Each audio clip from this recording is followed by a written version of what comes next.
Is standardized testing even worth it? As of May 2026, reports of standardized testing scores in the US has significantly decreased.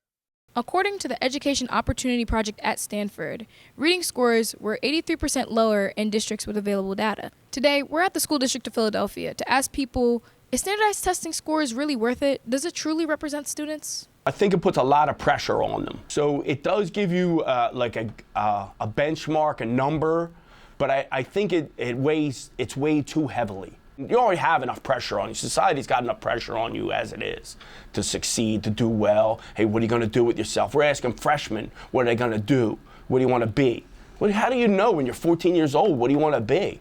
Nobody knows that. You should be able to bounce around, poke around a bit, find your interests. What are you good at? I ask people that. What are you good at? It felt weird because they would tell us, like, if you mess up, like, if you get one question wrong, you get the whole thing wrong. So, like, as me being a kid, I didn't want to mess up. In 2010, PA established a law that supported the creation of end-of-course assessments, known as the Keystone exams.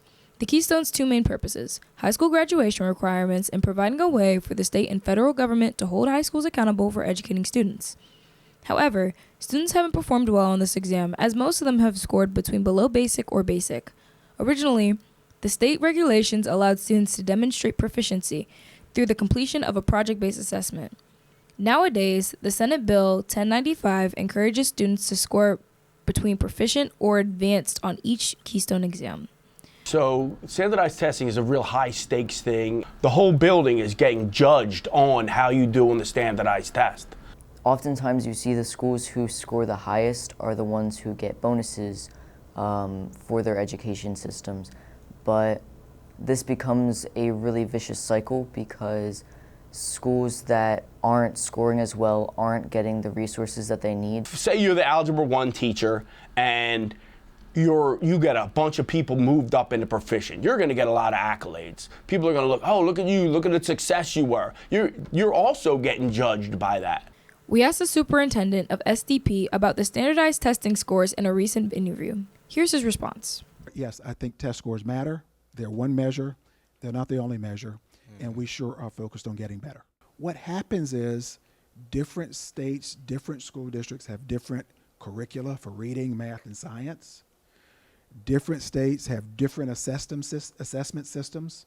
Every state's accountability system gives schools either a letter grade or a rating based on how well our young people do on tests. Mm-hmm. At the same time, we shouldn't take testing too far. Mm-hmm. I never think a scholarship decision should ever come down to one test given on one day at one point in time. Mm-hmm. I think you should look at students' test scores. I think you should look at grade point average. We also contacted the SDP communications team more about the standardized testing scores seen in the city and nationwide. Here's what they discussed regarding this issue. The Center for Education Policy Research at Harvard University stated that over the past 3 years, school students led the nation's top 25 largest districts and the Commonwealth of Pennsylvania in learning rates for grades 3 through 8, as well as performed higher than 84% of school districts nationwide. It's clear that students and teachers have a lot of different opinions on standardized testing. They both agree that it puts way too much pressure on people and it's weighed way too heavily.